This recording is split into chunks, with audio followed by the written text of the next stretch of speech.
What's up everyone, Cliff here. Today we're diving into the ASUS ROG Strix SCAR 16 2025.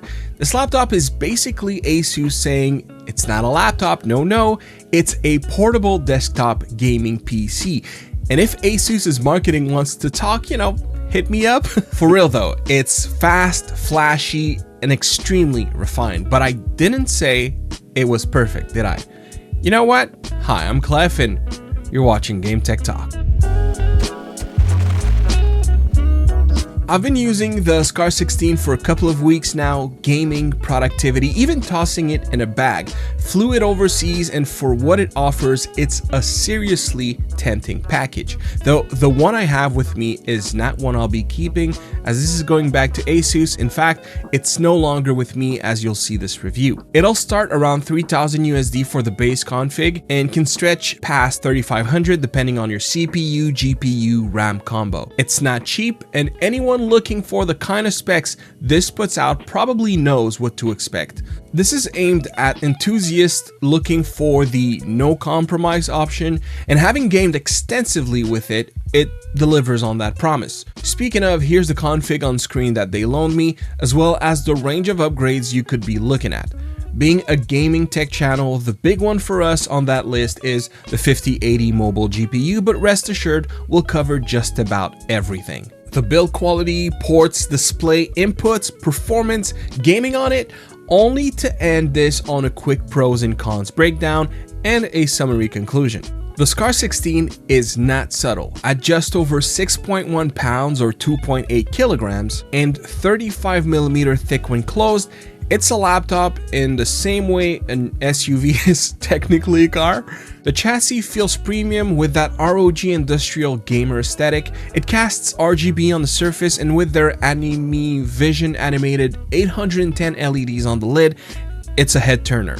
If you're bringing this to your next LAN, guaranteed you'll have people asking if it's as good as it looks. The keyboard is backlit. Genuinely, the only way ASUS could have taken this further is if your monstrous power brick had RGB on it. Thankfully, we're not there yet. For ports, you'll find the list on screen, and one we'll definitely address, though it's hard to justify on a laptop such as this one, is Thunderbolt 5. More on that shortly. Deserving of a quick mention is your HDMI 2.1 port, and unless you buy a config with both being used, it does include 2 slots for M.2 drives. If anything, I do wish it had an integrated UHS 2 SD card slot. While it is aimed at gamers, it's no secret that laptops with these types of GPUs are often used by creators and editors alike. Having an SD card reader would have been nice, though not mandatory. The star of the show is, of course, the display. ASUS went with a 16-inch mini LED Nebula HDR panel, 240Hz, 2.5K 16:10 resolution, up to 1200 nits peak brightness, 100% DCI-P3 coverage, and G-Sync variable refresh rate with 3 milliseconds of response time. Games look insane. Blacks are deep, highlights pop, and text clarity is razor sharp, but beyond all that, it stands out in maximum brightness. If you like your screen to burn your retina, best believe you won't find that in current OLED panels, or at least I haven't. With panels like this, I'm tempted to say OLED who? Because if you had me step in a dark room, showed me this panel, and asked me what I thought of this new OLED panel, which it's not, genuinely, I wouldn't question it. It's that convincing on the contrast ratio, but the vibrancy and brightness in juxtaposition is stunning. The keyboard is your typical SCAR, perky RGB, deep 2mm travel with a snappy membrane feel. It's a joy to type on, it's a joy to game on. It's also very silent, and as mentioned early, it looks great with RGB, which is fully customizable and addressable using Armory Crate. There isn't much to say beyond how great the execution is. The trackpad though, It's large and smooth, and 90% of the time it worked flawlessly, but there are instances where the trackpad felt unresponsive. That said, while I experienced that 3 to 4 times, it was also fixed immediately with a quick reboot. Hopefully, this is a small discrepancy in the drivers that will completely be eliminated over time, but until then, it raised an eyebrow when it happened, but it was also very easily dismissed, so I wouldn't consider it a con, but it was slightly worrying. With the Intel 275HX and 32 gigabytes of RAM I had in the configuration they sent me, there wasn't a task that felt unsurmountable or too much to ask of this SCAR 16, but if I was to buy my own, I do believe 64 gigabyte of RAM would be a no-brainer to have something more future-proof. I'd also lean in a stationary setup with multiple monitors, that which a total of 64 gigabytes would best reflect a power user's experience with having a bunch of apps to alt-tab to on a whim while loading in your next match of whatever you're playing. Now, this thing chews through benchmarks, but it's important that I don't mislead you. We're talking about a 5080 GPU, the mobile variant. In truth, it is ever so slightly more powerful than a desktop 3090. However, it has all the latest bells and whistles from NVIDIA, specifically their fantastic video encoder NVENC, and of course by having full access to NVIDIA's proprietary frame generation, that is 2x, 3x, and 4x. I'll keep numbers out of this review beyond what I've already shown, but if you'd like more points of comparisons, also including what you could achieve leveraging TB5, you'll find more info in that video I did of an eGPU enclosure from Razer. But technically, you could still push this thing even further with TB5, be it using an eGPU or simply adding a wild range of ports. The problem with TB5 is very simple.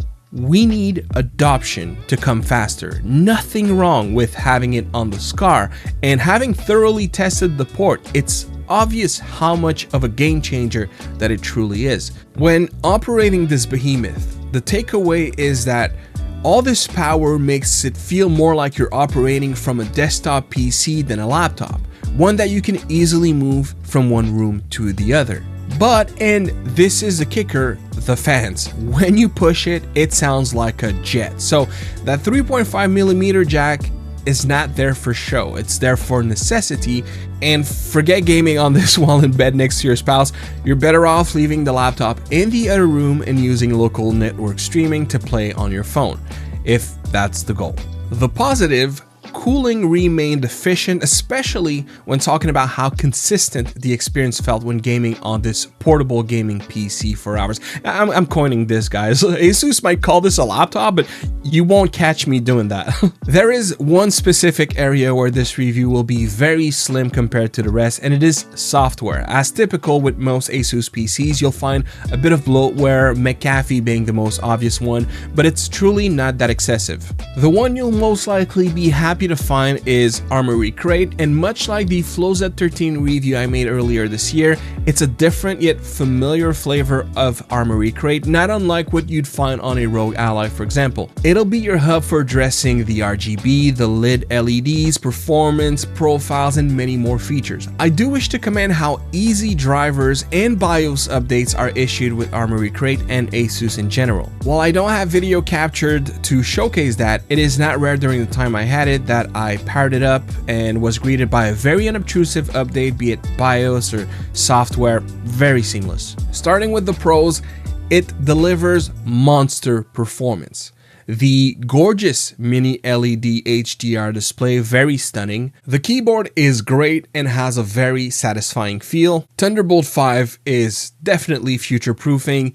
And beyond Thunderbolt 5, there are tons more ports for expandable RAM and storage. But it's not without a couple of cons. First, and the very obvious one, is the fans do get super loud under load. For good reasons, but it definitely can distract if you're not using headphones or headsets. The trackpad, as we mentioned, can occasionally feel unreliable for precision work, easily addressed, but a con nonetheless. And one that can't be addressed is it's heavy and it's chunky. It's portable, but barely. And of course, the price, while I wouldn't say it's not worth it, it still very much is premium only territory. For the conclusion, I will rapidly address the 90 watt-hour battery, and look, this is a gaming laptop. Using it on battery should never be the goal, nor the target. If you were to do so, don't expect anything miraculous. For things like changing rooms and making sure that your game doesn't shut on you, but doing the latest AAA title for hours, let alone one, is basically unrealistic. That said, the USB-C can accept some power, though never enough to charge the battery. It might, however, extend your playtime, but that'll be something left in the trial and error category if you were to buy a SCAR 16.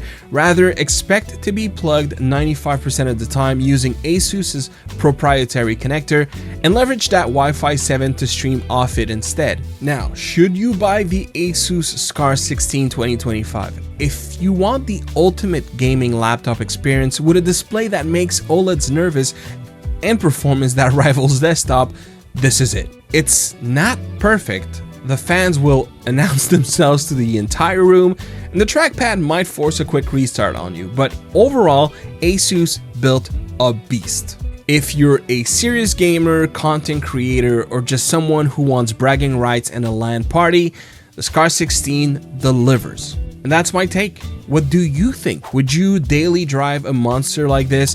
Or is it just too much slap portable gaming PC?